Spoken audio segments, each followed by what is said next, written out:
Thanks a lot, Karoline. Two questions. What's the ultimate goal of this blockade? Is it indefinite? And is the ceasefire that's in place right now also indefinite? Look, again, I'm not going to set a timetable for the president. He has not done that, and I won't. I know there's been some anonymous sourced reporting that there was maybe a 3 to 5 day deadline. That is not true. The president has not set a deadline himself. Ultimately, he will dictate the timetable. And again, he is satisfied with the naval blockade, and he understands that Iran is in a very weak position, and the cards are in President Trump's hands right now. Mary Bruce. The president is not setting a deadline with this ceasefire right now, but this war has already gone on longer than he said it would initially. How long should Americans be prepared for this war to go on? Well, look, I think President Trump ultimately will dictate the timeline, and he will do so when he feels is in the best interest of the United States and the American people. Caroline.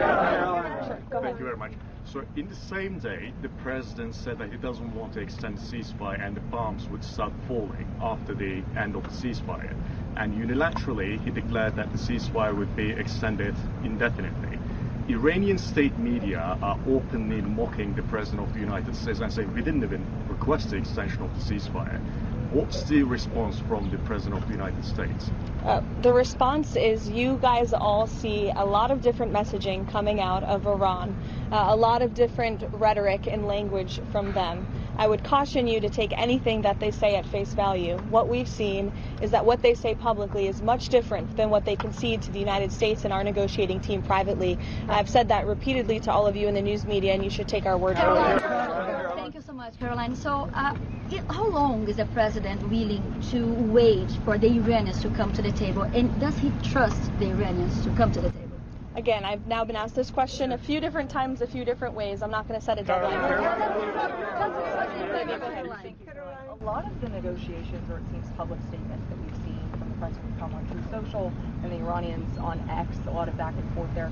Did the president's Truth Social post throughout the day ahead of these negotiations have a negative impact on the negotiations? I think look at where we are right now. The president chose to extend the ceasefire because it's Iran who needs to get their acts together.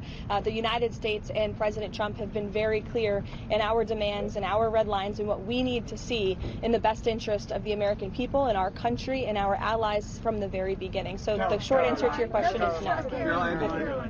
Does the White House have an understanding at this point of who inside of Iran will have the final sign-off on a deal? The White House and our intelligence community certainly has a good understanding. However, we want to see a unified response and a unified proposal. To the previous question's point, you see a lot of different messaging on social media from many people within the regime, and a lot of that public nonsense is not what we hear from them privately. But again, we want a unified response, and that's what the president is awaiting. Again, I'll leave our intelligence community and the president to decide.